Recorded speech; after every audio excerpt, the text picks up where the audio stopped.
చూసుకోవాలి. మరి ఈరోజు శుభదిన కార్యక్రమంలో ద్వాదశ రాశుల వారు ఎటువంటి పరిహారాలు పాటిస్తే బాగుంటుంది వాళ్ళకి? తప్పనిసరిగా సాధారణంగా మనం తీసుకున్నట్లయితే మొట్టమొదటిగా ఇది గణపతి నవరాత్రులు జరుగుతున్న సమయం కాబట్టి వీలైనంత వరకు ఎవరి ఇష్టదైవాన్ని వాళ్ళు ప్రార్థన చేసుకున్నా ఈ గణపతి నవరాత్రుల్లో విశేషించి ఈ రోజున వినాయకుడికి సంబంధించి ఏదన్నా శ్లోకాలు వినడం, పఠించడం అదొకటి మంచిది.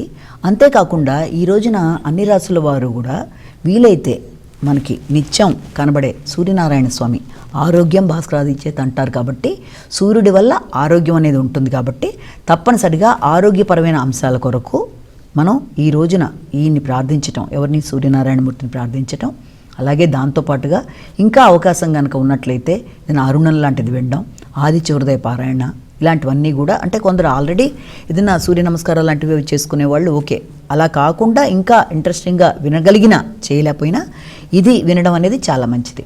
అంతేకాకుండా ఇంకొక విషయం ఏంటంటే ఇప్పుడు మనం చెప్పేది సామూహికమైన రాశిఫలాల్లో చెప్తున్నాం, ఒక వ్యక్తికి ఉద్దేశించింది కాదు, ఇది అందరిది కూడా కలిపి చెప్తున్నది కాబట్టి అన్నీ ఒకరికే వర్తిస్తాయని మనం భావించుకోవాల్సిన అవసరం లేదు.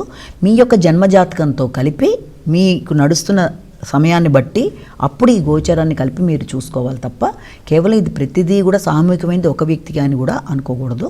వ్యక్తిగత జాతకం కూడా చాలా ముఖ్యమైన విషయాన్ని, దానికి సంబంధించిన పరిహారాలని చూసుకుంటూ ముందుకు వెళ్ళినట్లయితే అంతా అనుకూలంగా ఉంటుంది.